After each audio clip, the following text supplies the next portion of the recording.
Selamat malam. Assalamualaikum warahmatullahi wabarakatuh. Salam sejahtera buat kita Waalaikumsalam.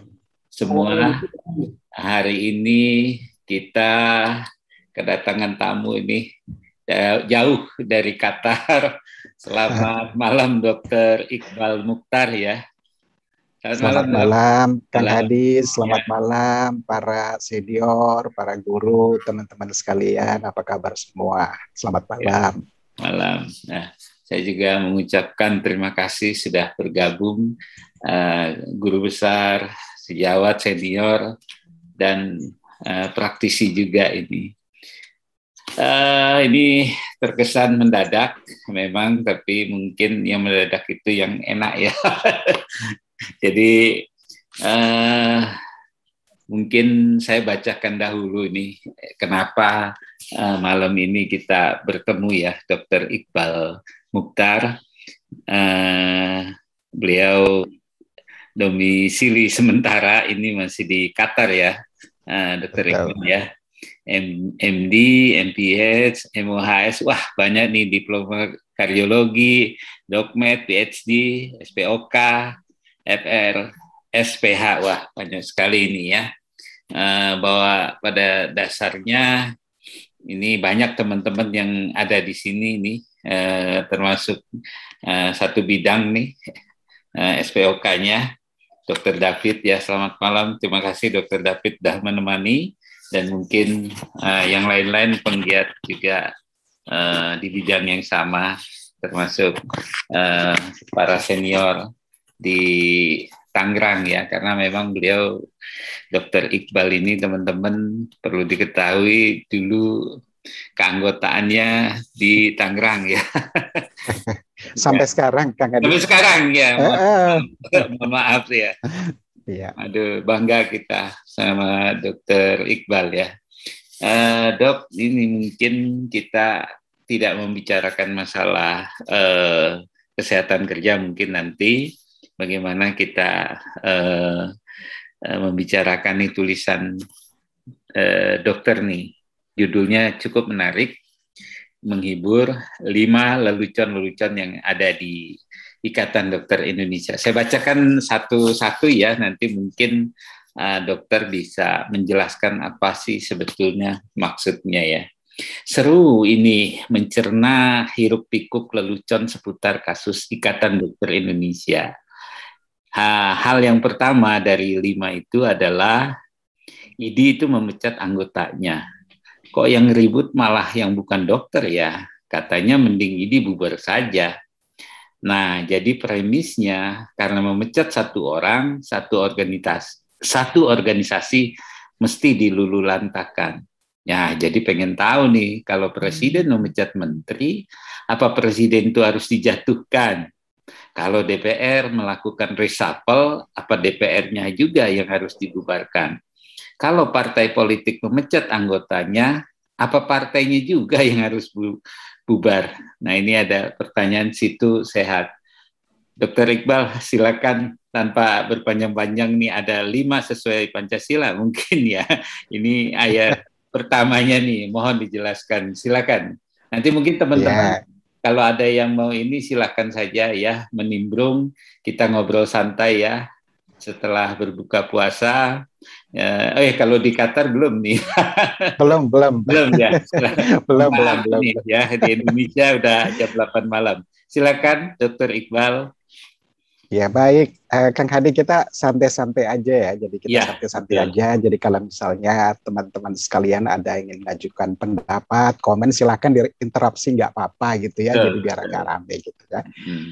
Sebenarnya saya melihat ini merupakan sebuah fenomena yang agak agak jamak tetapi aneh menurut saya, Kang Hadi. Karena kan sebenarnya begini ya, kita itu kalau di dalam sebuah organisasi itu kan, misalnya katakanlah ada satu hal yang terjadi di sana, mungkin terkait dengan hal-hal yang mungkin kita tidak tahu ya, mungkin sifatnya sepele atau mungkin sifatnya itu jauh lebih serius. Tetapi apapun yang terjadi pada sebuah organisasi itu bukan lantas bahwa kita harus membubarkan organisasi itu ya, bukan lantas bahwa kalau kita ada sesuatu hal yang mungkin tidak berkenan, tidak katakanlah hal yang terburuk misalnya ya, katakanlah ada satu hal yang terjadi di organisasi itu yang jumlahnya itu dilakukan mungkin oleh segelintir orang saja gitu ya, dan organisasi ini katakanlah size population-nya itu besar banget gitu ya, itu tidak serta-merta bahwa karena ada sesuatu hal seperti ini maka organisasi ini akan dibubarkan gitu kan. Nah, ini yang menurut saya itu cukup aneh gitulah, karena tiba-tiba muncul pendapat gitu, wah organisasi ini dibubarkan aja gitu. Dan yang lucunya ini pendapat ini itu kan lahir dari orang-orang yang sebenarnya bukan anggota ID gitu kan. Jadi orang yang sebenarnya tidak tahu persoalan yang terjadi dalam ID ini. Jadi mereka itu menjudge dari luar gitu kan. Ya, betul. Nah, katakanlah misalnya masyarakat biasa atau ya sebutlah misalnya politikus atau orang-orang yang di luar itu belum mengetahui persoalannya itu secara detail, itu langsung teriak gitu, ayo bubarkan. Nah, seolah-olah pembubaran ini merupakan solusi definitif terhadap persoalan gitu. Nah, jadi saya itu bertanya gitu, Kang Hadi. Nah, apakah memang kalau ada terjadi hal-hal seperti ini, ada satu hal yang terjadi pada sebuah organisasi, kita bubarin aja. Nah, itu saya beri contoh. Misalnya kalau katakanlah presiden ya, misalnya itu pemecat menterinya, apakah kita semua harus teriak gitu kan? Ayo lembaga presiden dibubarkan aja. Atau nggak usah jauh-jauh. Misalnya ini kan nanti katakanlah nanti misalnya kita tahu ya bahwa sekarang itu Rusia itu kan sementara misalnya itu diindikasikan itu tidak akan diikutkan misalnya di G20 gitu kan. Nah, apakah karena ini terjadi itu tiba-tiba kita harus meminta ya udah G20 itu dibubarkan aja. Nah, saya melihat ini hal yang sebenarnya tidak proporsional ya. Jadi kita perlu lebih objektifnya dalam melihat kondisi yang ada. Kira-kira demikian kan. Baik. Nah, ini mungkin yang pertama nih. Ada yang ingin berpendapat atau membantah? Silakan teman-teman, nggak apa-apa. Prof atau yang lain-lainnya senior. Kita tunggu aja ya, kalau ini langsung saja nggak apa-apa, disusulkan ya, Dr. Iqbal ya, kalau ini mungkin belum ada. Nah, hal yang kedua, ini ID memecat anggotanya, karena anggota dianggap melanggar standar profesi. Melakukan terapi medis yang belum diuji klinis, terapinya bukan kacang-kacang loh, karena terkait dengan otak. Salah pasien bisa cacat atau mati. ID menegakkan standar medis, mau melindungi masyarakat. Uji klinis harus dilakukan sebelum terapi tersebut dipraktekkan. Itu standar medis internasional, bukan standar dokter Indonesia saja. Ya kemana aja nih orang berobat, ya standarnya memang segitu. Jadi mau tahu apa mau kalau dokter-dokter Indonesia mempraktekkan terapi tanpa standar medis yang universal. Hello, itu tulisan yang kedua nih ya. Jadi mungkin ini sebelum Dr. Iqbal menjelaskan, mohon maaf tadi saya belum menjelaskan bahwa ya Kang Hadi Concern ini tentunya menghadirkan orang-orang yang menulis dengan cacatan opini, tentunya bukan orang-orang yang sembarangan. Ada beberapa yang sudah tampil di tempat saya. Tentunya bukan kita menangan, tetapi ini adalah sesuatu yang literasi public disclosure ya melalui channel saya. Nah, kalau menulis saja mungkin agak kurang, tapi ini kita bahas secara interaktif gitu. Silakan Dr. Iqbal, mungkin nanti teman-teman juga kalau ada yang mau memberi pendapat silakan Dr. Iqbal. Iya. Jadi kan sekarang di seluruh dunia itu para tenaga medis, saya baca di sini dokter ya. Jadi kita itu di seluruh dunia itu menggunakan bahasa yang sama, bahasa universal ya, namanya itu evidence based medicine.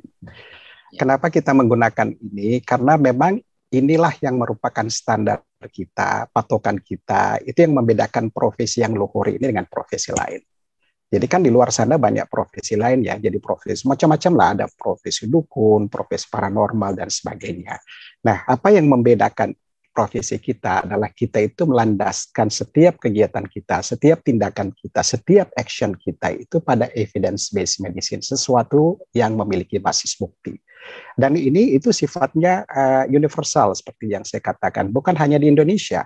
Jadi dimanapun kita pergi, mungkin kita ke United States of America, kita ke Jepang, ke Qatar, dan sebagainya, tetap kita harus menggunakan evidence-based medicine. Nah, evidence-based medicine itu kan sebenarnya mengharuskan kita untuk melakukan uji klinis kepada sesuatu tindakan yang sebelum kita memperlakukan itu kepada pasien. Jadi misalnya katakanlah saya punya ide ya, jadi saya punya ide, saya punya hipotesis ya, misalnya sederhana aja, misalnya saya punya sebuah racikan gitu ya, Kang Hadi ini ada racikan saya gitu ya, kalau racikan ini diberikan kepada orang yang menderita COVID itu akan sembuh, katakanlah secara simpel. Saya itu tidak bisa secara langsung menggunakan racikan ini kepada orang-orang yang menderita COVID. Kenapa? Karena ini masih sifatnya hipotesis. Hipotesis itu artinya sebuah tesis yang lemah, yang belum dibuktikan, sesuatu yang masih perlu diverifikasi. Nah, ketika misalnya kita berhadapan dengan satu kondisi seperti ini, sebelum kita itu memberikan treatment atau terapi kepada orang, kita itu harus uji dulu, gitu kan? Kita harus uji dulu apakah terapi ini memang bermanfaat atau tidak. Nah, secara evidence-based medicine itu kan ada banyak ya, jadi ada banyak hierarki evidence-based itu, jadi tingkatannya itu berbeda-beda ya. Jadi ada tingkatan yang kita sebut sebagai meta-analisis, meta-review, kemudian randomized control trial ya. Jadi misalnya kalau misalnya kita percaya bahwa kegiatan ini atau action ini akan bermanfaat, kita cobakan kepada dua kelompok pasien, jadi satu pasien yang diberikan pengobatan dan yang satu tidak. Kemudian bukan hanya itu, orang yang diberikan pengobatan ini kita lihat berapa banyak di antara mereka yang sembuh, berapa banyak yang tidak sembuh. Nah, demikian pula dengan orang yang tidak diberikan pengobatan, kita juga lihat apakah ada yang sembuh atau ada yang enggak gitu loh. Pertanyaannya sekarang, apakah orang yang misalnya tidak diberikan pengobatan itu juga bisa sembuh? Itu bisa, karena itu namanya placebo effect. Jadi orang yang katakan yang diberi pengobatan ini tentu ada yang sembuh, ada yang tidak sembuh. Orang yang tidak diberi pengobatan pun itu ada yang sembuh dan ada yang tidak sembuh. Kan begitu. Kemudian di sini kita bandingkan. Biasanya kita menggunakan rasio ya. Jadi kita menggunakan rasio untuk melihat yang sembuh di sini itu berapa, yang disembuh di sini itu berapa, kemudian kita bandingkan. Nah, ini adalah beberapa di antara uji klinis yang bisa kita lakukan untuk membuktikan apakah tindakan itu benar atau tidak. Kalau memang tindakan itu benar dan bermanfaat, dan itu harus diuji secara standar ilmiah, itu bukan pengujian yang sifatnya sederhana, itu kita harus mengikuti sebuah standar yang sangat rigid, yang diakui, yang valid, yang reliable, yang terukur. Nah, dengan itu baru kemudian kita bisa publikasi, kemudian dilakukan review oleh semua teman-teman kita, ya teman-teman yang berkompeten di bidangnya, yang ahli di bidangnya, kemudian berkesimpulan bahwa memang tindakan ini bermanfaat. Nah, kalau kita sudah lewat pada fase itu, barulah kita bisa mengimplementasikan tindakan ini kepada pasien kita. Jadi memang harus ada uji klinis, Kang Hadi. Demikian. Dr. Iqbal, ini mungkin di kedua kita tunda, ini ada yang bertanya di chat ya. Dr. Aulia, mungkin Ari Aulia mungkin mau menyampaikan langsung atau gimana, apa saya bacakan? Dr. Ari? Bacakan saja dok, mohon maaf. Iya, baik, makasih ya. Dr. Iqbal, ini ada komentar ya, tentunya kita harus berimbang, semestinya kita menghadirkan awam ya, tetapi ini mungkin Dr. Aulia ini membaca ya, bukan dia sebagai dokter ya, bukan, tetapi dia sebagai dokter tapi bukannya ya mewakili awam lah istilahnya gitu ya. Nah, ini miris sekali dengan keadaan seperti ini. Apakah ini adalah batu loncatan sebagai satu pengalihan isu dari segi politik? Dan langkah ini pun tidak semena-mena, tentu penuh pertimbangan. Mereka menghujat ya, mungkin dari pihak sana ya, mereka menghujat dengan data yang tidak valid, hanya berita yang tidak jelas, sumbernya seperti video yang telah dilihat di grup. Mungkin ini yang waktu muktamar ya, dan semua profesi dokter ada kode etiknya. Bagiannya dibagi sesuai dengan profesi-profesinya. Ini mungkin bisa ditanggapi oleh Dr. Iqbal. Silakan. Atau yang lain nanti silakan ingin berkomentar, nggak apa-apa. Kita ngobrol santai aja. Silakan, Dr. Iqbal. Ya, terima kasih Dr. Aulia. Jadi sebenarnya saya di sini itu posisi saya itu tidak merepresentasikan IDI ya. Jadi saya walaupun saya anggota IDI, tetapi saya tidak memiliki kapasitas untuk mewakili IDI untuk membicarakan terkait tentang kasus ini.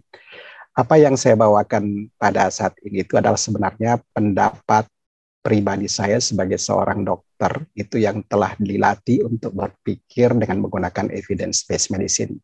Jadi saya tidak melihat dari berbagai aspek-aspek lain, misalnya segi politik atau segi ada kepentingan lain dan sebagainya. Saya sendiri melihatnya simpel saja, ya, Dr. Aulia. Jadi begini, saya melihat ya bahwa ada teman sejawat yang pada kondisi ini itu mempraktekkan sebuah tindakan kepada pasien di mana tindakan ini sendiri itu belum pernah diuji klinis ya. Bahkan setahu saya itu beberapa tahun yang lalu pernah Kementerian Kesehatan itu membentuk sebuah tim satgas di mana tim satgas ini tugasnya itu adalah untuk melakukan investigasi terhadap tindakan ini. Apakah tindakan ini dapat diterima untuk dipraktikkan ke masyarakat atau tidak, gitu kan? Nah, kemudian tim satgas ini itu terdiri dari begitu banyak unsur-unsur profesional ya. Jadi di dalamnya itu ada beberapa keahlian di dalamnya. Kalau saya tidak keliru, mulai dari kardiologi, ada radiologi, ada neurologi, ada dan sebagainya. Jadi ada satu tim yang dibentuk. Nah, kemudian tim ini melakukan investigasi gitu. Nah, at the end of the day, tim ini tuh menyebutkan bahwa tindakan ini tidak boleh dilanjutkan dulu. Tidak boleh dilanjutkan karena dianggap tidak memiliki evidence-based medicine yang jelas. Jadi tidak terbukti bukan terbukti, memang belum ada uji klinisnya untuk kegiatan tersebut. Nah, karena itulah maka kegiatan ini itu dihentikan. Nah, saya di sini tidak ingin menggali atau terlibat lebih dalam ya terhadap mekanisme bagaimana dia dihentikan dan sebagainya. Itu merupakan porsi yang harus disampaikan oleh teman-teman dari IDI. Saya di sini melihat bagaimana seorang dokter itu harus bekerja secara pure yang dilandaskan oleh evidence-based medicine. Jadi apapun yang kita lakukan, kita harus punya evidence-based bukti. Kenapa? Karena kita berhadapan dengan manusia. Manusia itu resikonya sangat fatal. Kita tidak bisa dengan semena-mena mengimplementasikan satu hal yang kita anggap benar, sekalipun misalnya itu kita benar-benar 100% yakin bahwa ini benar, gitu, tanpa ada bukti yang jelas. Dan kalau kita lihat itu kan memang di mana-mana, sekali lagi saya sampaikan bahwa kondisi ini itu bukan hanya terjadi di Indonesia, kita kemana-mana pun begitu. Saya bekerja di Qatar ini, segala sesuatu yang saya lakukan di sini itu harus berdasar evidence-based medicine yang ada gitu. Kalau tidak, kalau saya melanggar, saya itu bisa dilaporkan di Ministry of Public Health dan saya bisa dipecat gitu. Dan ini berlaku universal, semua tindakan yang dilakukan itu harus didasarkan pada evidence-based medicine. Jadi di luar dari yang lain ya, jadi di luar dari politik dan sebagainya, saya tidak menyinggung itu karena memang itu bukan ranah saya. Apa yang saya sampaikan di sini bahwa ada kasus di mana dilakukan tindakan kepada orang, begitu banyak orang, sementara kasus ini sendiri, tindakan ini sendiri sebelum memiliki landasan uji klinis. Jadi saya menganggap ini tidak tepat. Gitu. Demikian Kak Adi. Baik. Ini terima kasih kepada Dr. Aulia. Nah, ini yang udah rehan nih Dr. Sarah Bintang. Silakan Dr. Sarah Bintang buka mute-nya. Enggak. Dari Pekanbaru ini. Silakan Dr. Bintang. Masih di mute. Dr. Bintang. Dr. Bintang. Belum dibuka ini mic-nya. Dokter Bintang. Baik. Mungkin nanti Dokter Bintang belum dibuka ini mic-nya nih. Ya. Sarah Bintang Saragi, silakan. Ya, Assalamualaikum warahmatullahi wabarakatuh. Waalaikumsalam. Waalaikumsalam. Malam dan selamat sore mungkin Dr. Iqbal di Qatar. Apa kabar, Dokter Bintang? Baik, alhamdulillah sehat. Saya eh, terpanggil untuk berbicara fokus di poin satu. Tadi adik-adik kita mungkin menyebut bahwa bertanya tentang politis. Saya lebih fokus di politis terhadap permasalahan Dr. Terawan TAP. Kenapa tidak? Tanpa unsur politis, hal ini tidak akan diambil sangat giat oleh media. Komoditas politis adalah komoditas yang paling utama untuk dipublish oleh media. Dan kalau kita memperhatikan dengan seksama, media apa sebenarnya yang sangat giat? Itu berpengaruh pada poros-poros politik. Ada banyak media televisi, kenapa hanya Metro TV yang begitu giat? Media lain tidak begitu seru terhadap kasus ini. Nah, saya membaca bahwa ada pukulan balik dari poros tertentu terhadap poros lain untuk membuka diri atau mempertahankan grupnya karena dipukul habis. Kenapa begitu? Kalau kita lihat dari komen yang mendukung Terawan, itu semuanya satu poros. Mulai dari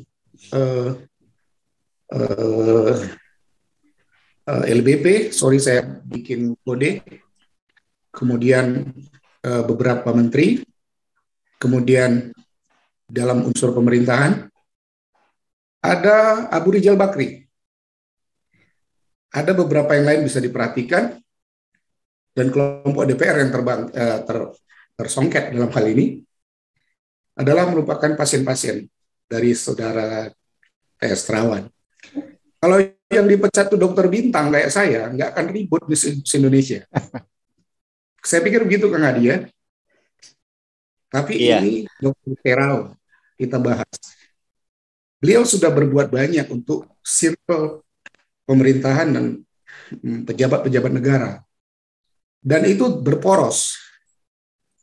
Nah, saya melihat kita ini tidak berpolitik, tapi kita butuh mengenal politik untuk menentukan langkah strategi dari organisasi kita.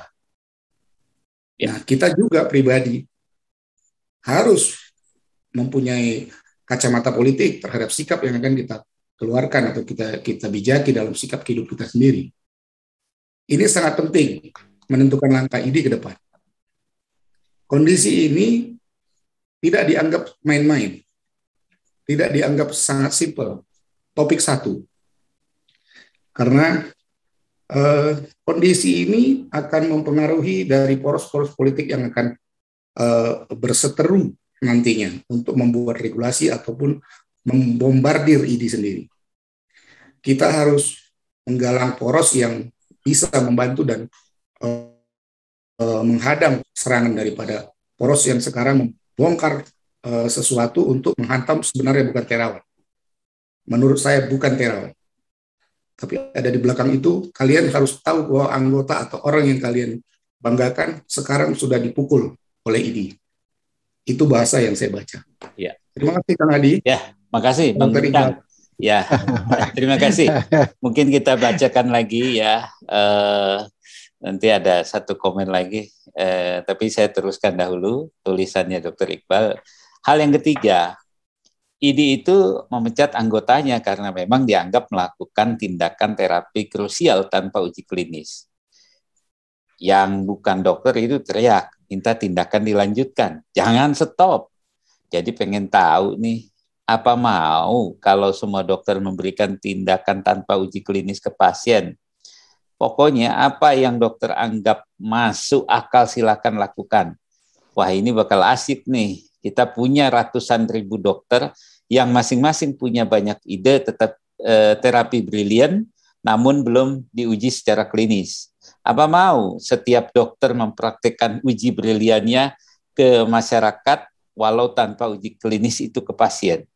Negeri Indonesia Raya akan dipenuhi ribuan atau jutaan praktek dokter tanpa uji klinis. Dokter menjadi seenak dewe lah. Gimana? Mau apa tidak? Itu tulisan yang ketiga, ayat pasal yang ketiga. Silakan Dokter Iqbal, nanti sambil kita menunggu respon teman-teman yang lain. Silakan. Ya, ini mungkin nanti setelah saya merespon, saya akan memberikan jawaban sedikit ya terhadap tadi komentar dari Dokter Sarah Bintang Saragi. Ya. Ya. Jadi silakan. sebenarnya memang kan sekarang di masyarakat itu ya, Kang Hadi dan teman-teman sekalian, itu berkembang satu evidence base yang baru gitu. Namanya testimony based evidence gitu ya. Oh iya. Ya, testimony based evidence. Jadi tetapi ini bukan sesuatu hal yang sifatnya baru, Kang Hadi. Memang dulu saya membaca bahwa dulu itu memang ini merupakan sebuah pilar yang sangat penting di dalam penentuan keberhasilan tindakan dokter, dan ini berlangsung sampai abad ke-14. Jadi sebelum abad ke-14 itu hanya ada 2 indikator yang digunakan oleh masyarakat, oleh society untuk menilai apakah tindakan seorang dokter itu benar atau tidak, berhasil atau tidak. Jadi hanya ada 2 aja. Yang pertama testimoni pasien, dan yang kedua adalah perubahan yang didapatkan pada pasien. Jadi sebelum abad ke-14 itu, kalau misalnya ada seorang dokter atau seorang healer itu yang memberikan pengobatan kepada pasien, setelah memberikan pengobatan itu biasanya ditanyakan gitu kan, apakah kondisi Anda membaik nggak? Gitu kan. Nah, kalau pasien bilang, wah kondisi saya itu bagus, kondisi saya itu lebih bagus, kondisi saya itu lebih enak dan sebagainya, itu dianggap indikator keberhasilan terapi. Kemudian yang kedua, dokter biasanya akan memantau. Jadi kalau misalnya orang muntah atau diare, setelah memberikan pengobatan dia melihat apakah muntah atau diarenya itu berhenti. Dan kondisi ini berlangsung sampai abad ke-14. Kemudian terjadilah revolusi di bidang kesehatan. Ya, terjadi revolusi di bidang kesehatan. Mulailah kita menemukan begitu banyak alat-alat yang bisa mengkuantifikasi setiap elemen yang ada dalam tubuh manusia. Kita mulai menemukan mikroskop, kemudian mulai menemukan alat pengukur tekanan darah, mulai menemukan banyak sekali penemuan-penemuan. Bahkan ketika kita masuk kepada abad 18, 19, 20 itu, mulai kita menemukan begitu banyak tes-tes yang itu sifatnya sangat detail. Jadi kita menemukan X-ray, kita menemukan nuklear magnetik dan sebagainya, yang sebenarnya semua penemuan ini memberikan sinyal kepada kita bahwa semua elemen-elemen tubuh dalam tubuh manusia itu sudah mulai bisa dikuantifikasi, bisa diukur. Jadi mulailah terjadi di sini transisi di mana sebelumnya kita mengandalkan kepada testimony based evidence itu kepada evidence based medicine. Jadi mulai terjadi transisi. Orang mulai melihat bahwa sebenarnya perasaan itu tidak cukup untuk dijadikan indikator gitu. Jadi ketika saya merasa misalnya Kang Hadi, setelah Kang Hadi memberikan saya obat, saya itu merasa sehat-sehat aja gitu. Nah, sehat-sehat aja ini kan sebenarnya subjective feeling gitu. Apanya sih yang sehat gitu loh? Apakah tekanan darahnya membaik, apakah kadar kolesterolnya membaik, apakah kadar gulanya membaik, apa sih sebenarnya yang sehat? Nah, inilah merupakan era di mana terjadi transisi dari subjective feeling kepada pengukuran yang lebih kuantitatif ya. Dan ini kemudian menjadi trademark kedokteran modern. Jadi kedokteran modern itu segala sesuatu itu harus bisa diukur secara objektif. Kalau misalnya ada pasien yang mengatakan bahwa dia membaik setelah diberi pengobatan A misalnya, kita harus tanya yang membaik ini sebenarnya apanya gitu loh. Apakah fungsi otaknya, apakah tekanan darahnya, apakah fungsi ginjalnya, apakah fungsi livernya, apakah fungsi organ-organ. Ini semua harus dikuantifikasi gitu. Jadi kita tidak bisa mengandalkan kepada subjective feeling.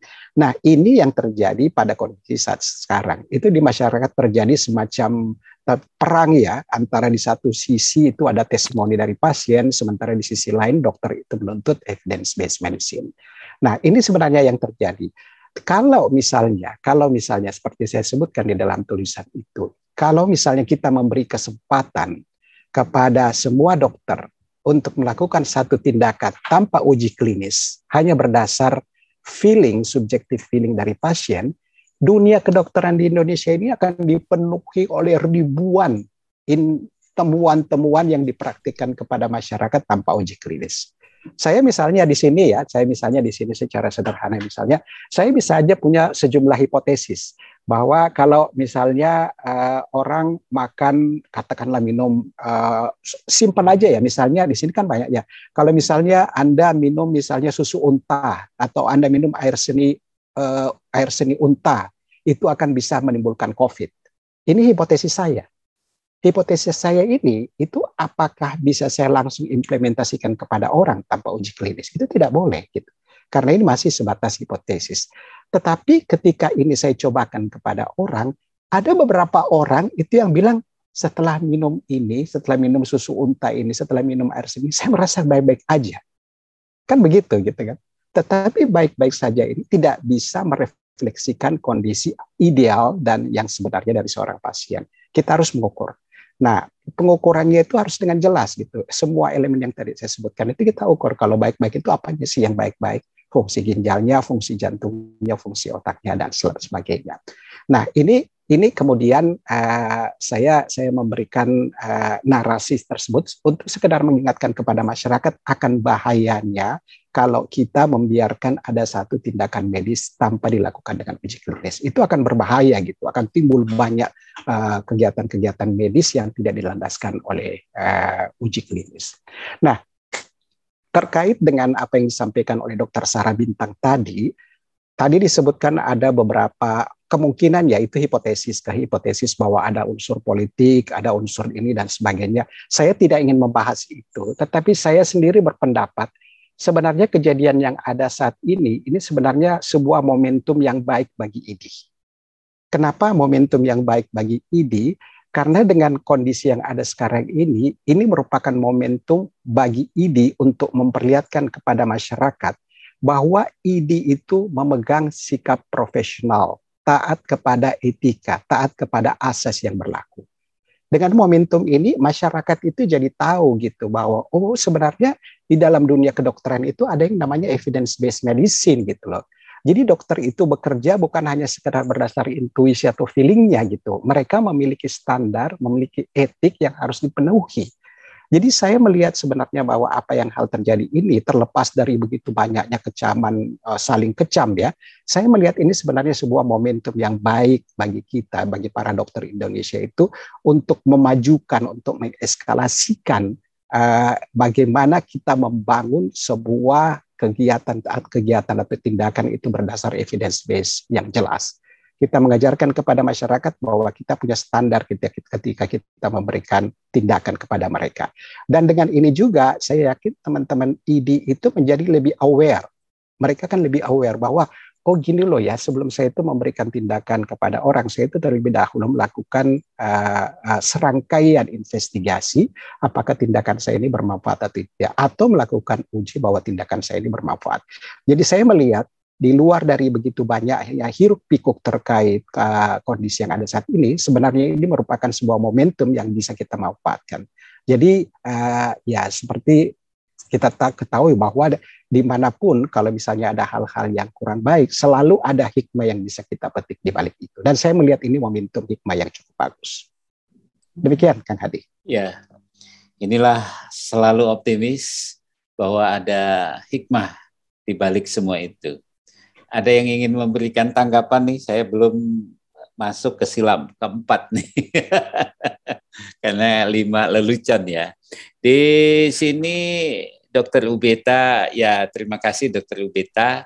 Jadi mungkin kita harus betul-betul memberi pencerahan kepada masyarakat awam bahwa tindakan ini itu sudah benar. Heparin merupakan antikoagulan atau anti penggumpalan, bukan sebuah trombolitik, sehingga penggunaan heparin salah kalau untuk melisis atau menghancurkan trombus. Mohon maaf, mungkin takutnya penjelasan ke bahasa awamnya ini takut salah, nanti mungkin kalau itu bisa ditambahkan kritikan ke saya yang membacakan.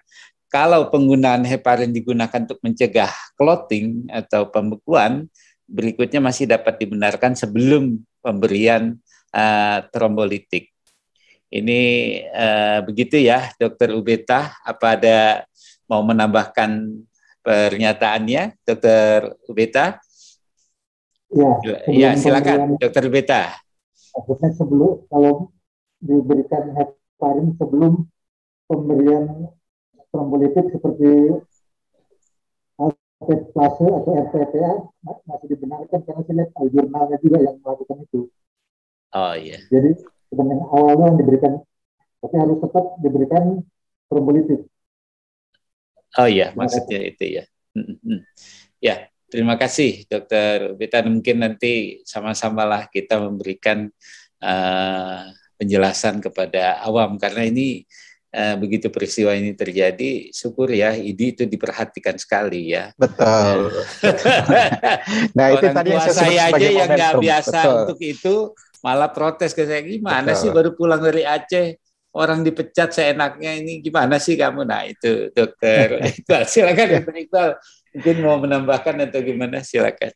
Nah, ini juga tadi yang disampaikan Dokter Ubeta ini sebenarnya merupakan sebuah fakta ilmiah ya. Jadi sebuah fakta ilmiah yang harus diperhatikan, yang merupakan sebuah substansi ketika kita melakukan uji klinis ya. Jadi melakukan uji klinis itu kan juga sebenarnya kita harus memiliki fakta ilmiah atau konsep ilmiah yang memang sudah ada gitu.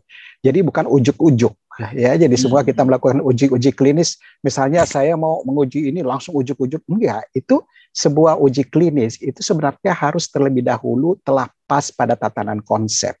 Konsepnya dulu itu harus pas gitu. Kalau konsepnya sendiri salah, uji klinis itu tidak bisa dilakukan.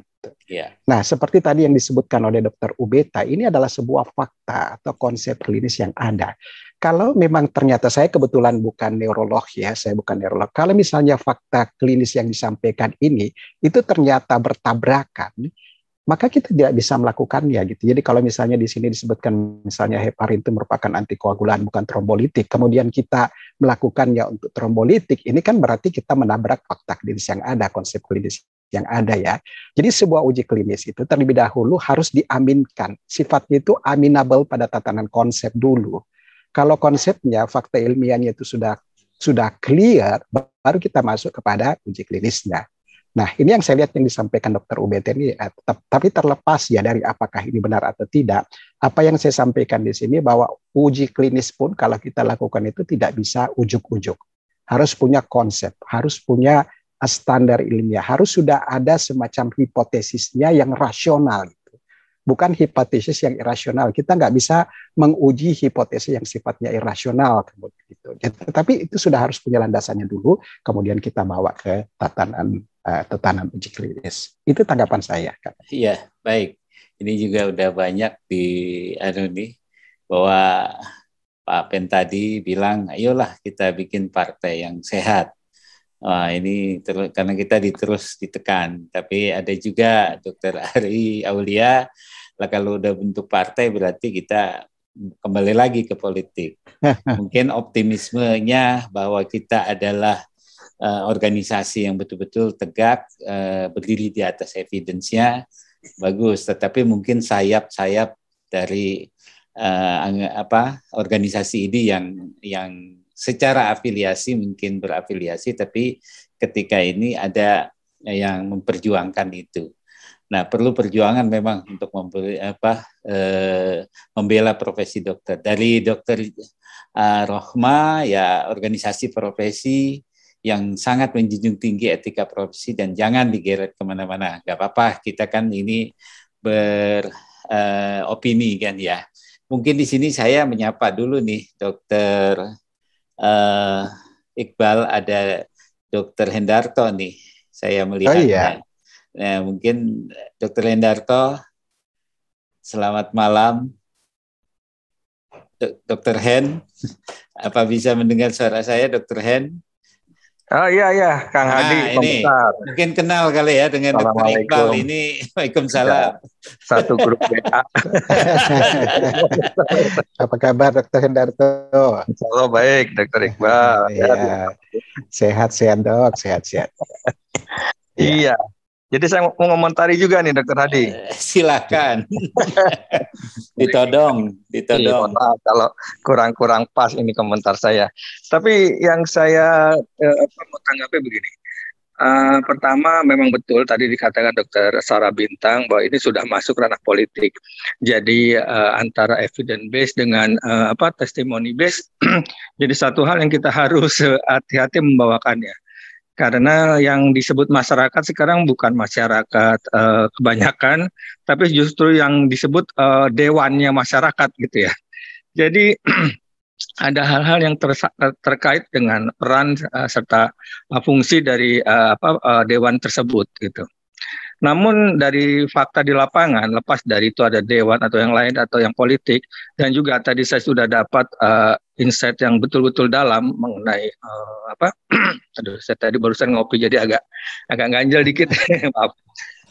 Jadi tentang evidence base itu memang sudah kita tahu sejak di bangku kuliah dan terus kita bawa dalam praktek sehari-hari, dan juga bagaimana kita lihat di lapangan masih begitu banyaknya teman sejawat juga, bukan teman sejawat tapi profesi lain yang menerapkan evidence base ini setengah hati ya. Dan itu akhirnya pengalaman saya mendapat suatu kondisi yang nyata betul kemarin bahwa suatu tindakan, kebetulan bukan suatu penelitian, ini ada tindakan yang betul-betul sudah terkait dengan pola yang baku untuk suatu tindakan kebetulan di kegiatan Opjin gitu ya. Pada saat kita audit, memang kita temukan bahwa tidak semuanya tidak sama sekali evidence based yang dia lakukan. Tapi dia serta-merta melakukan kegiatan seksio begitulah. Tak perlu kita perpanjang di situ. Tapi yang menariknya begini.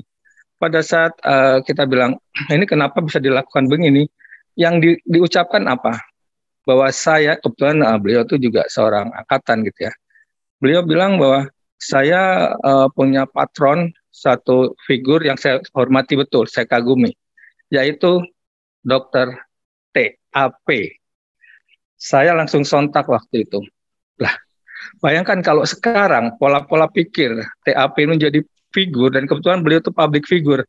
Bagaimana penerapan yang namanya evidence based tadi di Indonesia ini, yang nyata-nyata sampai sekarang ini belum pas betul. Kita masih kewalahan mengamatinya dan mengevaluasi bahkan memperbaikinya. Tapi sudah muncul suatu figur-figur yang yang akan mengikuti jejak seperti ini gitu. Jadi saya hanya berkomentar bahwa posisi ini sekarang tepat, dan itu betul kata Pak Dr. Iqbal tadi, bahwa ini ada hikmahnya. Karena kalau tidak ada patron seperti ini, ada banyak-banyak TAP yang lain di sana itu sedang menunggu. Artinya bisa akan berlakukan satu pola ini menjadi pembenaran buat mereka. Bahwa banyak sekarang kebohongan yang berpakaian kebenaran. Nah, mungkin Dr. Iqbal sudah tahu ceritanya itu. Kita coba mencarikan baju yang benar untuk si kebenaran ini kan form gitu, dia yang pakai. Bukan kebohongan yang memakai baju kebenaran gitu. Kira-kira itu sih yang mau sampaikan. Terima kasih. Ini dalam banget ya. Ada filosofis ya. Ya. Seru dikit biar melengkapi aja ini kita. Ya, mungkin Dr. Iqbal sebelum kita lanjutkan, ini Dr. David juga mengungkapkan, saya pikir yang menginginkan pembubaran ini mungkin belum mempelajari baik undang-undang praktek kedokteran. Di situ jelas-jelas disebutkan bahwa organisasi profesi adalah Ikatan Dokter Indonesia untuk dokter, ya ikatan PDGI ya untuk dokter gigi ya. Dan di pasal 38 Undang-Undang Praktek Kedokteran tercantum bahwa untuk mendapatkan SIP atau surat izin praktek dokter atau dokter gigi harus memiliki surat tanda registrasi, mempunyai tempat praktek, dan memiliki rekomendasi dari organisasi profesi. Pembubaran ini bisa mengancam kelanjutan praktek dokter di seluruh Indonesia. Apakah pemerintah sedang mewacanakan perubahan undang-undang praktek kedokteran? Wah, ini juga mungkin yang punya hukum yang harus juga secara tidak emosional ya waktu kemarin diskusi. Dr. Iqbal ada tanggapan? Silakan sebelum saya lanjutkan keempat. Ini dua pertanyaan ini, komentar ini dalam-dalam ini Kang Hadi. Ini mengandung filosofi semua ini. Pak Hendrarto sama Dr. David ini luar biasa ini komentarnya ya. Ya, mungkin saya komentar sedikit aja ya yang terkait disampaikan Dr. Hendarto tadi itu, bahwa memang sebenarnya kita berusaha melihat sesuatu hal yang positif di balik hal yang tampak mungkin negatif. Jadi saya sendiri melihat bahwa ini sebenarnya momentum ya. momentum bagi kita teman-teman dokter itu untuk memperlihatkan kepada masyarakat bahwa look, kedokteran ini itu berdiri dengan sebuah standar yang jelas gitu ya. Standar itu namanya evidence based medicine. Jadi kita itu mempraktikkan tindakan kita itu bukan semena-mena, bukan ujuk-ujuk, bukan semau gue gitu ya, bukan senak dewe gitu. Jadi ada standarnya. Nah, ini yang kita perlihatkan kepada masyarakat dan pemerintah. Jadi sekarang masyarakat dan pemerintah itu mulai melek, mulai terlihat aware ya. Oh begini ya gitu. Itu momentumnya. Dan yang kedua tadi saya sebutkan bahwa kita semua itu mulai aware bahwa di dalam melakukan tindakan kepada pasien kita harus melandaskannya itu berdasar standar evidence based medicine yang ada. Dan yang tadi disampaikan oleh Dr. Hendrati itu benar banget. Itu di luar di sana saya tidak ingin menyebutkan banyak ya, tetapi ada mungkin segelintir. Saya tidak ingin menyebutkan banyak. Ada segelintir teman seprofesi yang mungkin masih belum mempraktikkan evidence based medicine ini secara real. Ada sebuah jurnal yang saya baca, itu Dr. Hendarto, itu menyebutkan bahwa mereka mengidentifikasi di dunia kedokteran ini, itu ada lebih 400 tindakan utama yang sering dilakukan, itu sudah menjadi jamak, 400 lebih tindakan utama dilakukan, itu yang ternyata tidak memiliki evidence-based medicine yang jelas. Dan itu hanya berdasar logika, berdasar feeling dan sebagainya, dan berdasar ikut-ikutan, dan itu dipraktekkan gitu. Nah, masalahnya itu kita sudah terlanjur untuk melakukan ini dan kita anggap ini merupakan sebuah kenormalan lumrah gitu. Nah, padahal ujung-ujungnya nanti itu yang akan rugi itu pasien gitu. Bagaimana kalau bisa, dan ada satu fenomena biasanya yang terjadi, saya tidak tahu apakah ini terjadi secara keseluruhan atau tidak. Biasanya kalau kita melakukan satu tindakan, katakanlah kita sebut hipotesis ya, tindakan hipotesis, tapi kemudian kita berikan kepada masyarakat. Hasilnya baik, itu akan booming. Jadi akan muncul informasi kemana, oh tindakan ini hebat-hebat. Tetapi kalau tindakan itu keliru, itu dianggap wajar gitu. Jadi dianggap, oh itu udahlah, itu side effect dari sebuah tindakan. Apalagi biasanya kan kalau pasien ini melakukan tindakan, mereka harus membuat sesuatu yang ditandatangan dulu ya, bahwa menerima tindakan itu ya. Jadi kalau ada sesuatu side effect, mereka itu nggak teriak gitu.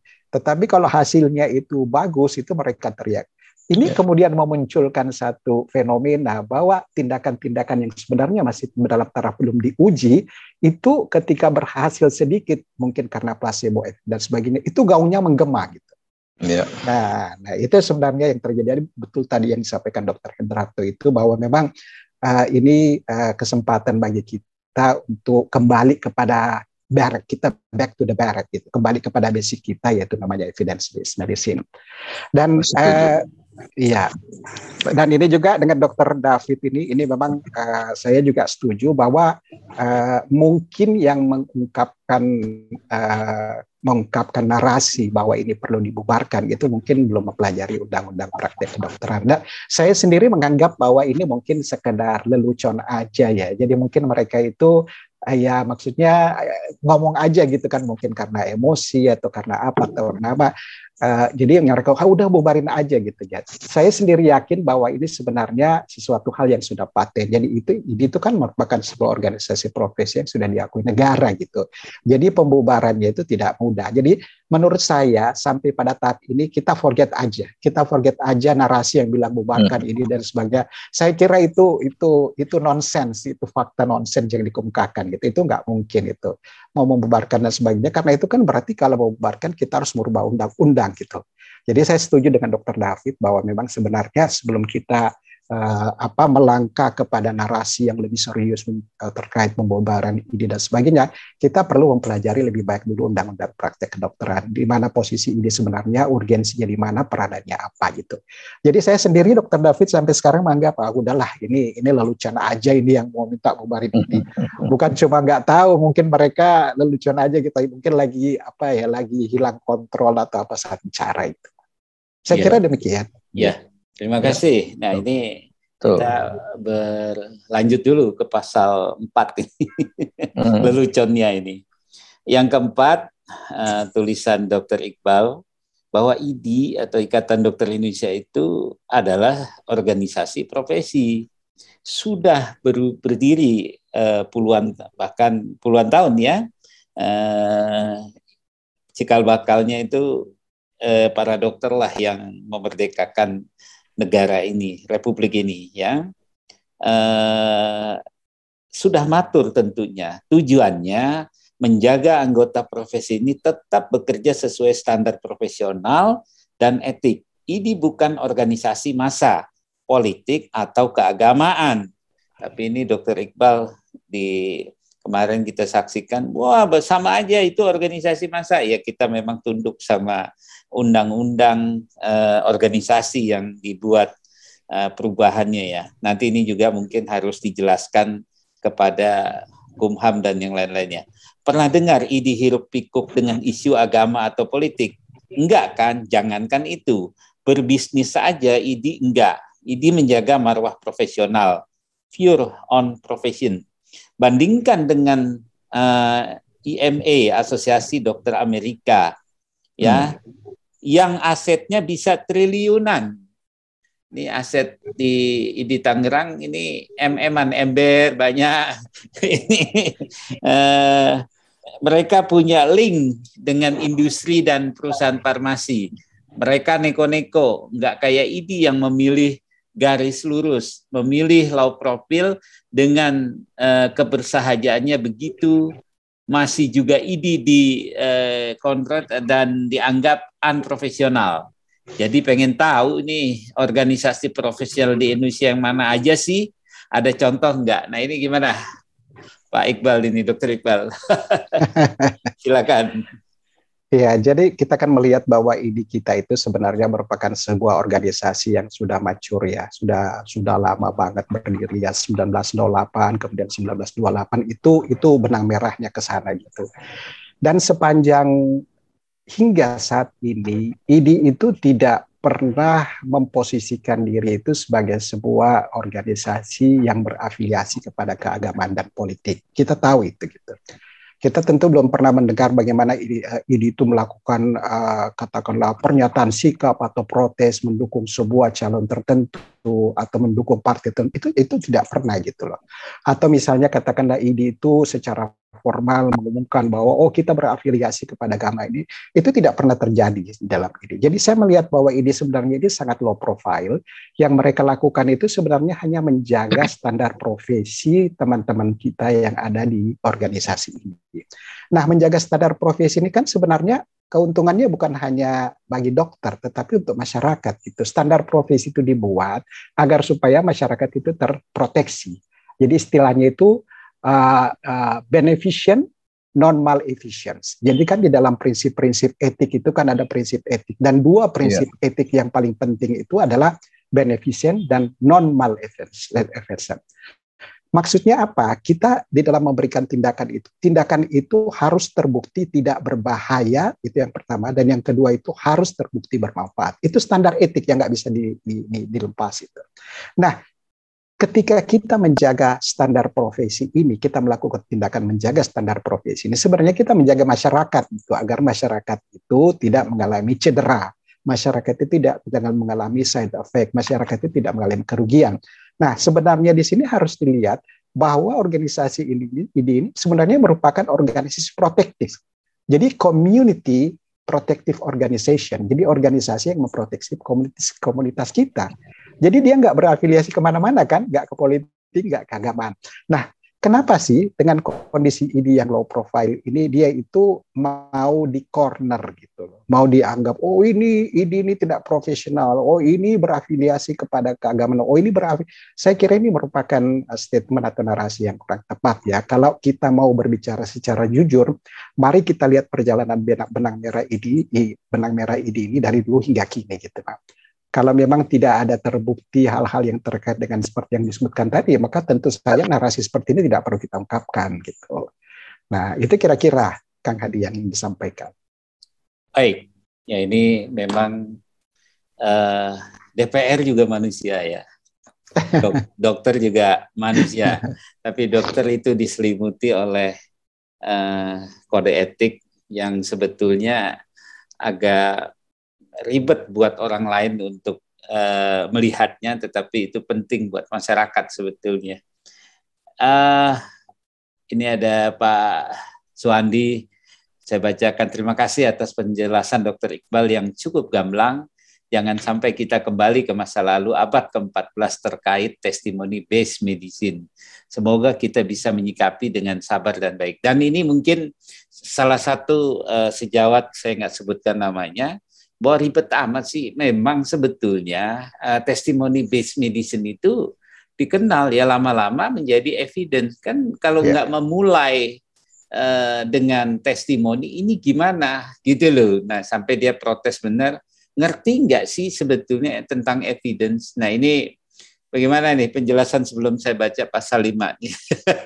Dr. Iqbal silakan. Nah, memang benar itu pada setting tertentu itu testimoni pasien itu memang bisa dipertimbangkan setting tertentu ya, seperti kalau misalnya kita berbicara kepada sesuatu yang sifatnya pengukurannya itu subjektif atau berdasar feeling ya, misalnya di dalam pengukuran psikologi atau pengukuran psikiatrik itu memang kadang-kadang kita menggunakan testimoni pasien ya. Dan tadi memang saya sebutkan Kak Hadi bahwa sebelum abad ke-14 itu testimoni based patient ini itu digunakan sebagai salah satu pilar untuk menentukan indikator keberhasilan terapi. Tetapi kan dunia kedokteran maju gitu ya. Semua elemen di dalam tubuh manusia itu telah mulai bisa dikuantifikasi, bisa kita ukur gitu. Bahkan sampai tingkat bioseluler, molekuler. Kita bisa ukur gitu. Bahkan sekarang dengan alat yang canggih itu kita bisa ukur berapa lama hidup sebuah sel dalam tubuh manusia gitu loh. Bagaimana fungsi ginjal, fungsi hati, fungsi jantung, itu semua bisa diukur.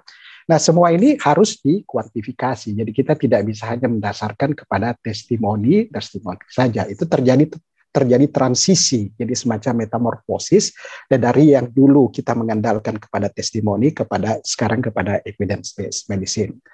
Nah, terkait dengan ini kita itu perlu memang menggunakan evidence based medicine ini di dalam praktek keseharian. Bukan berarti kita akan meninggalkan testimoni orang tertentu, tetapi ada penempatannya. Jadi testimoni itu ada settingnya tertentu bisa digunakan. Tetapi terlepas dari itu kita perlu ingat bahwa di dalam hierarki evidence based medicine itu ada yang menyebutkan 5, ada yang menyebutkan 7. 5, ada yang 7. Ya, itu tergantung kita menggunakan sistem apa. Tetapi di dalam evidence based medicine ini itu tidak ada satupun yang menyebutkan pengakuan pasien itu sebagai salah satu evidence based. Itu nggak ada. Yang ada itu adalah expert opinion. Expert opinion. Jadi expert opinion itu adalah pendapat orang yang berpengalaman. Itu pun ditempatkan pada level yang paling rendah. Level 5 atau level 7 ya. Jadi nggak ada satupun itu di dalam hierarki evidence based itu yang menyebutkan testimoni pasien gitu loh. Itu nggak termasuk gitu. Walau dulu sebelum abad ke-14 itu memang sempat digunakan. Saya kira demikian Kang Hadi dari saya. Baik. Mungkin ini untuk cepatnya saya baca dulu ya. Ini sila kelima nih. Belum beberapa bulan saja para dokter di Indonesia itu dianggap hero di dalam pandemi. Katanya mereka adalah frontliner atau garis paling depan yang membaktikan nyawanya melalui COVID-19. Ini hampir, saya lupa data yang pasti 800 dokter dan mungkin juga teman-teman yang lain dari profesi lain yang meninggal ya. Itu memang betul-betul menjaga pandemi ini untuk teman-teman semua masyarakat umum ya. Katanya mereka pahlawan tanpa tanda jasa. Emang sih banyak di antara mereka yang bertumbangan. Begitu lepas dikit dari horor pandemi, corong langsung digemakan buat obok-obok organisasi dokter. Apresiasi beberapa bulan lalu sirna ditelan pandemi, irasional and biased thoughts ya. Gradasi dokter mau diterjunkan from hero menjadi zero dalam hitungan bulan saja. Udah siap nih, nggak mengandalkan dokter kalau badai pandemi muncul lagi, atau sudah mulai mengalami memory lapse kayak Alzheimer. Sekedar mengingatkan, gejala utama Alzheimer adalah cepat lupa. Jangankan kebaikan, wajah sendiri pun bisa lupa situ belum menderita Alzheimer kan. Nah ini Dr. Iqbal, inilah yang disebut dengan lelucon. Ini kita harus betul-betul memberikan, ya mudah-mudahan anggota DPR juga yang merasa demikian harus mendengar. Tapi kalau dia memang Alzheimer ya agak sulit untuk disembuhkan ya, Dr. Iqbal. Nah ini juga yang terjadi. Pokoknya kalau ini enggak menghambat, saya pikir harus dibubarkan. Itu pernyataan dari para anggota yang terhormat yang tadi seperti dikatakan Dr. Hendarto. Tapi Menkumham aja awalnya emosi, lama-lama begitu dicecar oleh para moderator dan yang dijelaskan yang lain, dia mulai kendor. Wah, pokoknya ini undang-undang praktek kedokteran harus dirubah. Ya silakan merubahnya, itu bukan karena persoalan ini, tapi ada persoalan yang betul-betul dikaji, ada naskah akademik. Jangan-jangan dulu menggolkan, dia lupa Alzheimer juga nih. Undang-undang praktek kedokteran juga dibuat begitu cepat, undang-undang pendidikan kedokteran juga, artinya itu udah mengalami masukan dari berbagai lini ya, baik itu dari dokter sendiri dan para profesor dan lain-lainnya. Itulah para pakar hukum, ya ini menistakan semua, hanya gara-gara cuman satu orang kok, yang lain-lain ada yang skeptis nih, minyak goreng aja agak lupa ini dibahas-bahas ini, jangan-jangan ini memang seperti ini. Itulah yang terjadi opini masyarakat. Ya, bagaimana ini menyikapinya sila kelima ini, Dr. Iqbal, silakan. Iya, saya coba melihatnya bahwa saya tidak tahu ya kok kenapa tiba-tiba para pejabat yang seharusnya itu arif di dalam bernarasi itu tiba-tiba melakukan narasi yang sebenarnya tampak childish menurut saya, tampak childish ya. Kenapa? Karena mereka mengeluarkan narasi itu hanya berdasarkan emosi sesaat. Jadi mereka itu terpengaruh oleh kondisi situasional yang ada. Jadi berdasar kondisi situasional yang ada langsung ujuk-ujuk minta ini dibubarkan, harus minta peraturan kedokteran harus dirubah. Itu menunjukkan bahwa mereka itu bertindak berdasar kondisi situasional atau state of mind yang sangat simpel. Padahal dalam tatanan seorang pejabat yang setiap narasinya itu sangat berpengaruh kepada masyarakat, mestinya setiap tatanan kata yang dilontarkan itu harus diukur dengan baik, gitu ya. Tidak boleh secara gegabah. Kenapa? Karena ini akan menjadi permainan media. Media itu kan memang senang ya untuk mencari berita-berita yang sifatnya itu atraktif dan lukratif gitu loh. Jadi kalau ada hal-hal yang tampak lukratif, tampak atraktif, itu akan langsung diingesti oleh media gitu. Langsung diserbu oleh media dan itu akan bersirkulasi secara sporadis. Jadi katakan ada satu berita yang muncul kemudian diangkat oleh media, kita bantah pun ini akan dibantah lagi gitu. Jadi terus bersirkulasi. Nah, pada kondisi ini sebenarnya memang para pejabat itu harus lebih arif untuk menahan mengeluarkan statement-statement yang tampak childish gitu ya, tampak kekanak-kanakan gitu. Nah, ketika mengeluarkan statement itu harus benar-benar didasarkan oleh landasan rasional yang sangat kuat gitu ya.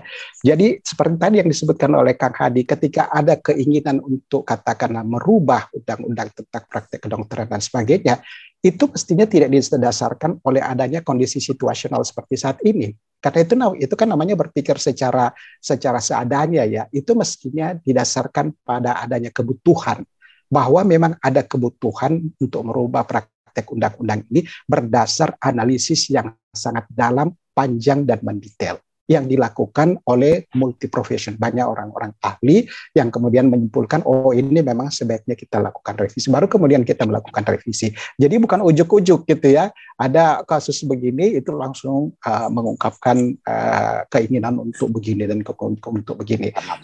Dan yang lebih penting itu bahwa ini merupakan sebuah kasus yang memang bersirkulasi dan akan terus bersirkulasi sampai muncul kasus baru. Jadi kasus ID ini tidak akan berhenti sampai ada muncul kasus yang baru yang lebih besar gitu loh. Karena memang ini menjadi konsumsi media gitu. Media itu kan berpindah dari satu berita ke berita lain ya. Jadi topik bertopik lain. Kalau ini masih sepanjang belum ada topik baru, Kang Hadi, ini masih tetap bersirkulasi gitu loh. Dan ini akan menjadi trending kemana-mana gitu. Jadi kita tunggu aja. Kapan berhentinya? Yaitu pada saat muncul kasus yang baru, bertopik yang baru. Iya. Baik. Kira-kira gitu. Ini ada Bang Bintang lagi, Bang Bintang Saragi ini. ID independen, setuju. Tapi perkembangan saat ini dia harus menjalin link-link politik pada berbagai partai untuk mensosialisasikan sikap ID dan mempengaruhi proses-proses membangun regulasi kesehatan yang pro dokter dan pro rakyat di DPR. Dan satu tambahan nih, Dr. Iqbal, kok malah yang dipecat nggak pernah muncul ya, dan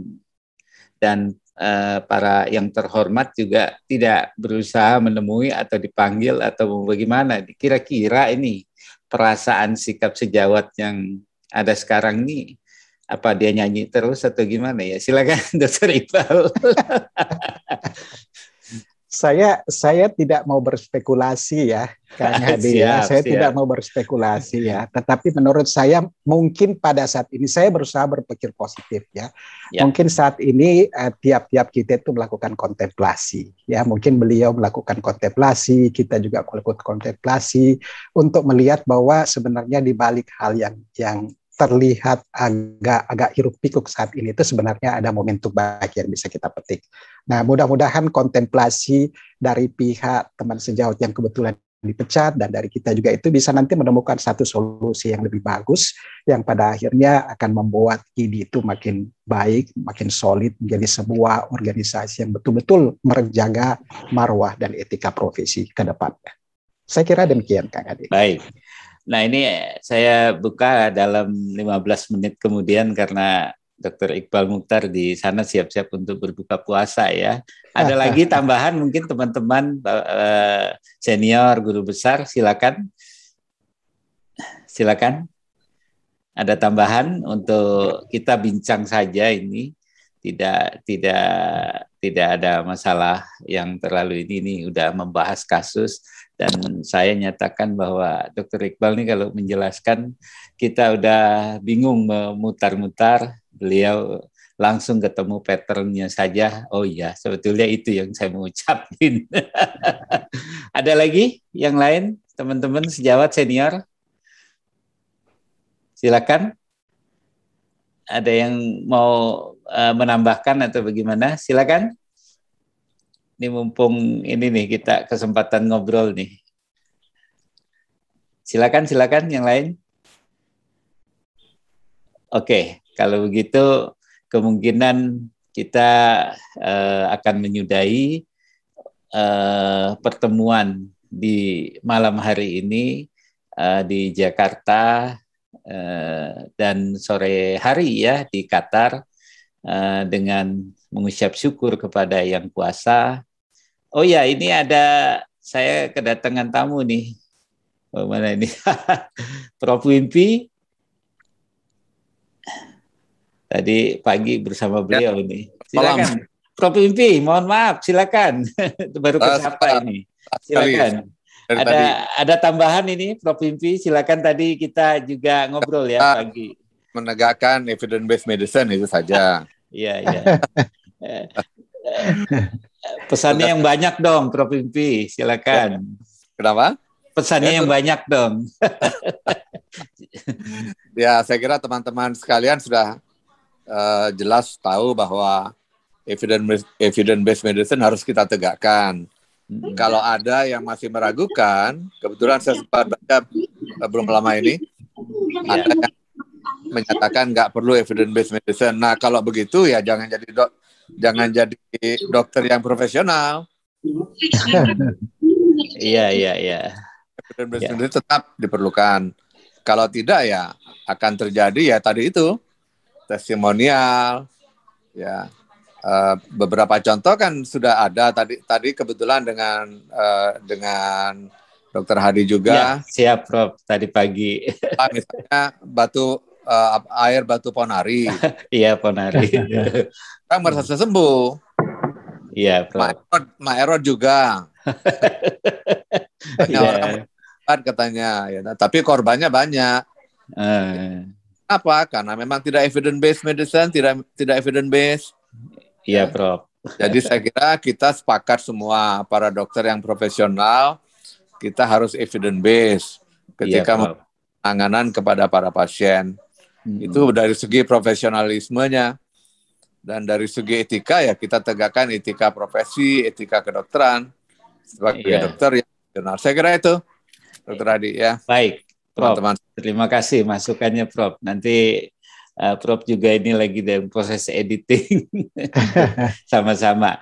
Ada lagi mungkin nih banyak ini ketua cabang juga ikut nih. Nanti mungkin dengan perbincangan ini barulah. Oh ya, ini saya kedatangan tamu juga nih, Dr. Budi Rianto. Silakan Dr. Budi. Kalau mau berkomentar di neurolog, silakan Dr. Budi. Dr. Agustina juga. Dr. Budi, silakan. Terima kasih Pak Hadi. Ya, Dr. Budi. Ya, saya rasa sih saya ikuti saja dengan cermat dan sesuai dengan pendapat dari sekalian bahwa ya kita hendaknya tetap berpegang teguh pada evidence-based medicine. Itu saja barangkali komentar saya. Baik. Cuma nanti mohon dibantu Dr. Budi untuk ke pasien-pasiennya. Kalau ada yang tanya apa itu evidence, ya mungkin apa yang kita lakukan adalah berbeda dengan dunia politik atau dunia yang lain. Kita memang terikat itu semua ya. Jangan sampailah ide itu terpecah 2, 4, 5, 6, itu akan berabe nanti standarnya. Mungkin bukan begitu ya, Dr. Budi ya. Nanti terima kasih. Atau ada yang lain yang mau menambahkan sebelum saya tutup nih, mungkin Dr. Iqbal. Oh iya, silakan. Dok. Ya, ini memang Dr. Dadang ini, Dr. Dadang. Ya, silakan. Ya, izin Prof, sejawat senior semuanya. Memang nggak mudah jadi dokter saat sekarang, beda dengan zaman dulu. Sekarang ini kita melakukan hal yang benar saja bisa salah, dan itu butuh waktu lama untuk convince pasien bahwa apa yang kita lakukan benar. Tetapi dalam waktu pendek kita bisa langsung berbalik, yang tadi dibilang from hero to zero ya. Padahal untuk mencapai hero itu perjalanannya panjang. Nah ini memang nggak mudah. Memang di masyarakat sendiri popularitas itu lebih penting ketimbang intelektualitas. Nah ini yang jadi kendala buat kita sendiri. Di samping tadi Dokter Anu juga bilang bahwa ternyata sesama ID pun juga kita belum kompak nih, belum punya suara yang sama untuk menghadapi kasus ini. Contohnya muktamar itu foto atau videonya dilempar keluar dengan narasi yang berbeda dan malah menyudutkan sejawat sendiri. Di samping itu pun juga suara-suara yang di luar pun juga terpecah.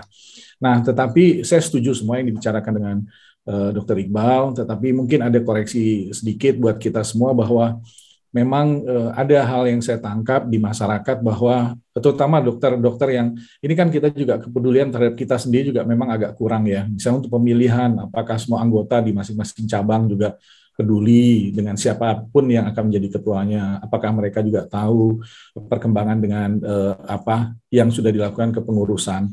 Di samping itu juga pengurus yang sudah melakukan banyak hal, ini kan juga mungkin kurang tersosialisasi dengan baik, ini juga mungkin koreksi dengan kita. Karena seperti kasus Dr. Terawan ini kan udah panjang sebetulnya, udah cerita lama berlanjut dan tidak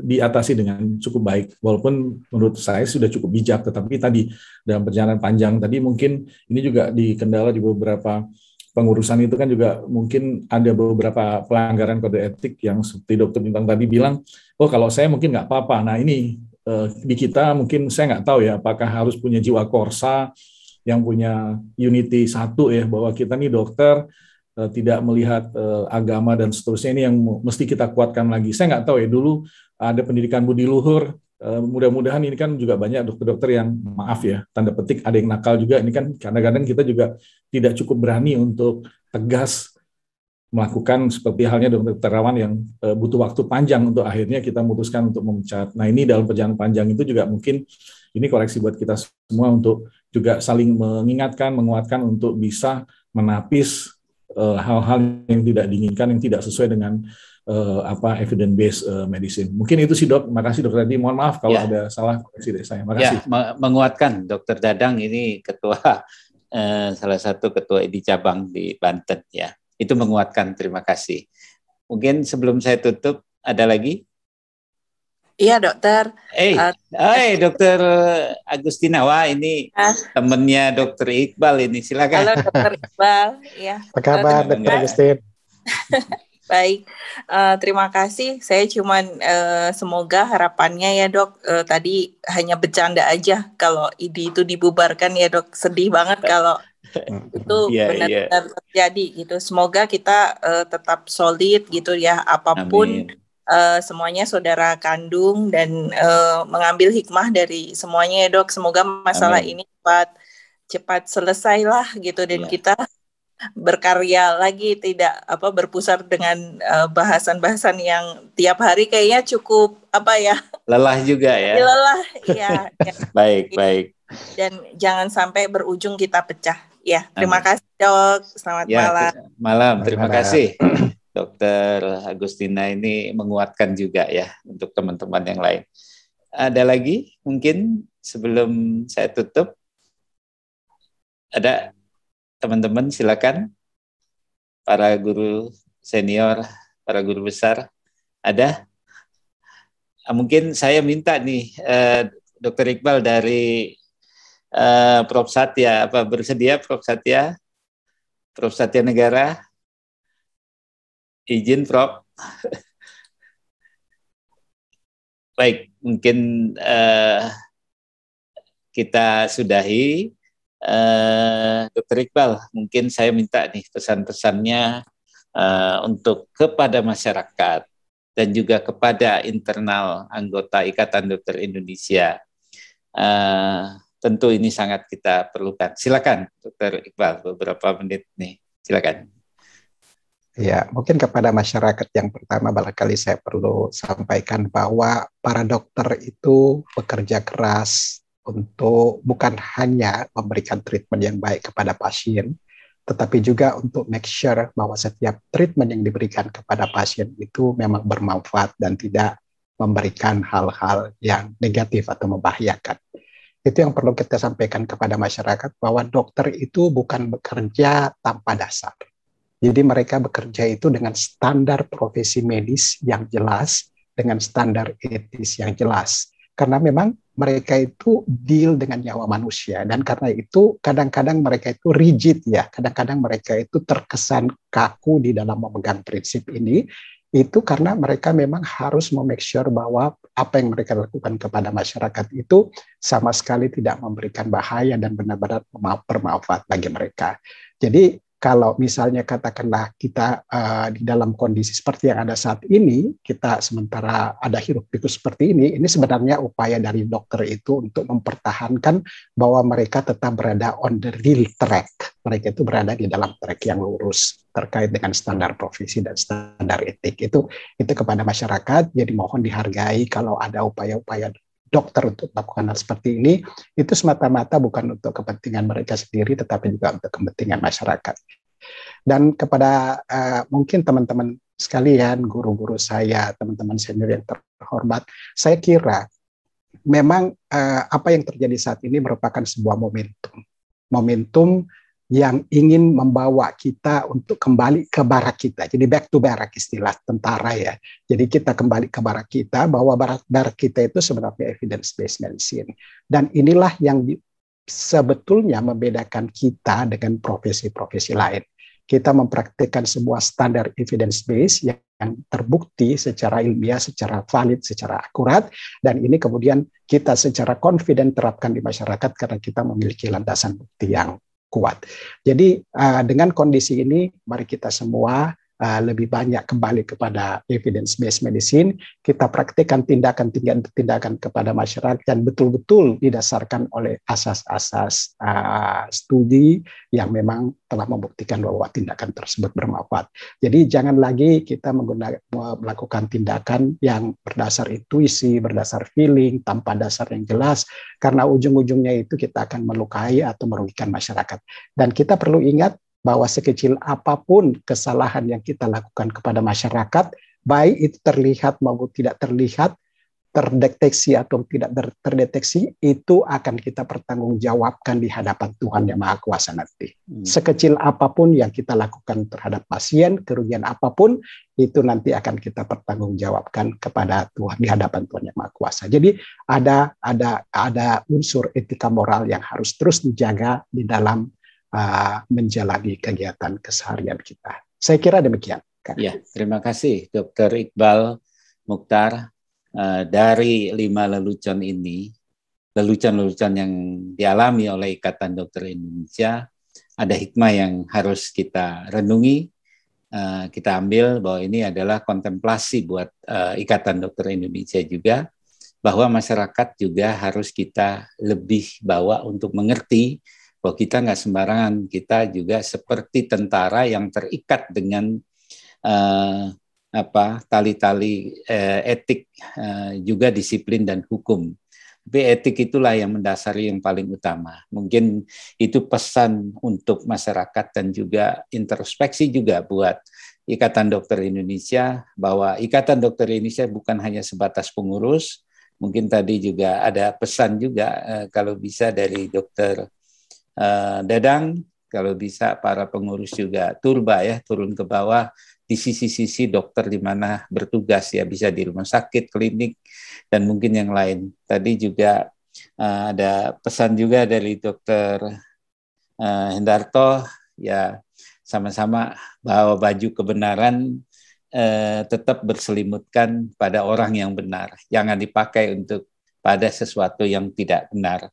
Ini tidak menuju satu kasus, tapi mungkin kita harus betul-betul transparan dan berbuat jujur apa adanya. Terima kasih Dr. Iqbal Mukhtar dari Qatar. Selamat menjelang, menjelang berbuka puasa. Belum, dikit lagi. Oke, dikit lagi ya. Mohon maaf, kami di sini udah pada mau tidur ya. Dan juga para guru senior, sejawat yang sangat saya hormati. Mungkin saya tidak menyebutkan satu persatu. Saya Kang Hadi Konsen, pembawa host Dr. Hadi Wijaya, ini sangat berterima kasih pertemuan yang tidak terduga-duga malam ini. Sebetulnya kita mau merencanakan beberapa 2 hari yang lalu ya, Dr. Iqbal, nanti mungkin di kesempatan lain kita sama-sama ya. Nah, ini juga ada beberapa masukan lagi bahwa hemat saya dari Dr. Andika, yang penting direnungkan dan dilaksanakan ini adalah fungsi pengawasan terus-menerus. Pemakaian IAHF bukan hanya oleh Dr. T, melainkan ada pula lainnya melakukan tindak tidak ditujukan untuk stroke, bahkan untuk organ lainnya, tindakan kedokteran lainnya juga harus diawasi, terutama yang abal-abal. Terima kasih Dr. Iqbal yang sudah menambah literasi untuk masyarakat Indonesia akan peran evidence-based medicine. Salam takjim, itu dari Dr. Hendarto. Terima kasih Dr. Andika Hananto Gunawan dan Dr. Hendarto. Saya mengucapkan Assalamualaikum warahmatullahi wabarakatuh. Dan salam sejahtera buat kita semua. Selamat berbuka puasa nanti menjelang. Dr. Iqbal, terima kasih ya. Terima kasih Kang Hadi, terima kasih para senior, semuanya, para kolega, terima kasih ya, terima kasih banyak. Terima kasih, salam ya, salam. Izin pamit ya. Ya, terima kasih ya Dr. Iqbal. Terima kasih sama-sama.